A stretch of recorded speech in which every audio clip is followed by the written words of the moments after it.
strategija? Naravno, izbori, jeli, dalje analize, kriteriji po kojima ćemo raditi te analize, kanimo uspostaviti dijagnozu stanja, tako kažem, idućeg kolegija u idući ponedjeljak, a zatim imati sjednicu predsjedništva SDA krajem iduće sedmice i donijeti odluke. Vidjeti gdje se dobro uradilo, gdje se uradilo loše, šta se radilo, zašto se uradilo loše i dakle, popravljati strukturu. Je bila tema Denis Zvizdić i njegova kritika na račun rukovodstva, je to bila tema?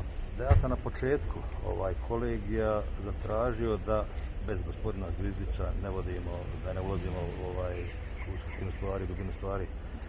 Tako da, naravno, nije se moglo izbjeći, ali nije to temeljito danas razmatram. Pričekat ćemo gospodina Zvizdića, on će biti prisutan iduće sedmice pa ćemo razgovarati. Zašto je bio prisutan danas? Jeste dobili neki? Mislim da su porodični razlozi, ali to pitajte njega. Nama je rekao da su porodični razlozi, koliko ja znam. Dobro, ali evo generalno, čuli ste šta je gospodin Zvizdić rekao, imate li neki odgovor na sve to što on... I za doktore, i za CUS, za vašu suprugu između ostalo, mislim, dosta je tu teških riječi. Bilo bi odgovora, bilo bi tu, što vi kažete, palo i teških riječi i tako dalje, ja mislim da je vrijeme da stanu te teške riječi. Gospodin Zvizdić i ja se poznajemo jako dugo i bili smo saradnici, možda ćemo i ostati saradnici i vrijeme je da se stane, da dalje ne sklimavamo strukturu stranke i da ne zbunjujemo naše pripadnike stranke, članove. Vaše mišljenje, zašto je tu baš došlo sada posle ovih izbora?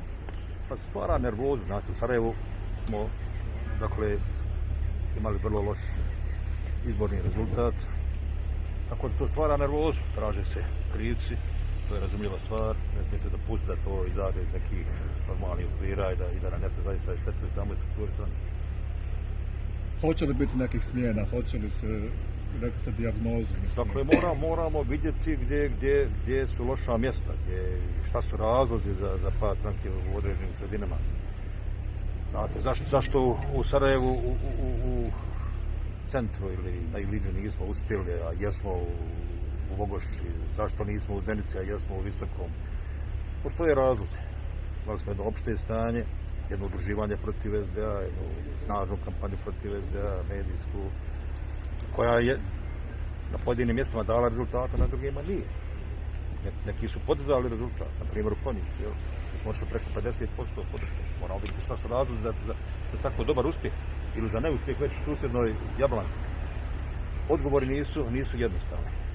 Neki leže u strukturi same stranke i lokalnih rukovodstava, neki su objektivni, opšti.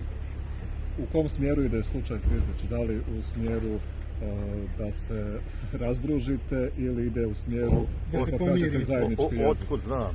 Dakle, ja sam uvijek za to da se pomirim i sa onima s kojima sam se ranije razišao, nikad nisam za to da ugledni i sposobni ljudi napuštaju SDA. Pogrešan je uopšte pristup da je SDA kani nešto protiv Zvizdića. Zvizdić je sam neke izjave dao da će napustiti tako dalje neke svoje ultimatume i mislim da to nije trebalo. Evo, vidjet ćemo kad čovjek dođe, razgovarat ćemo s njim o tome.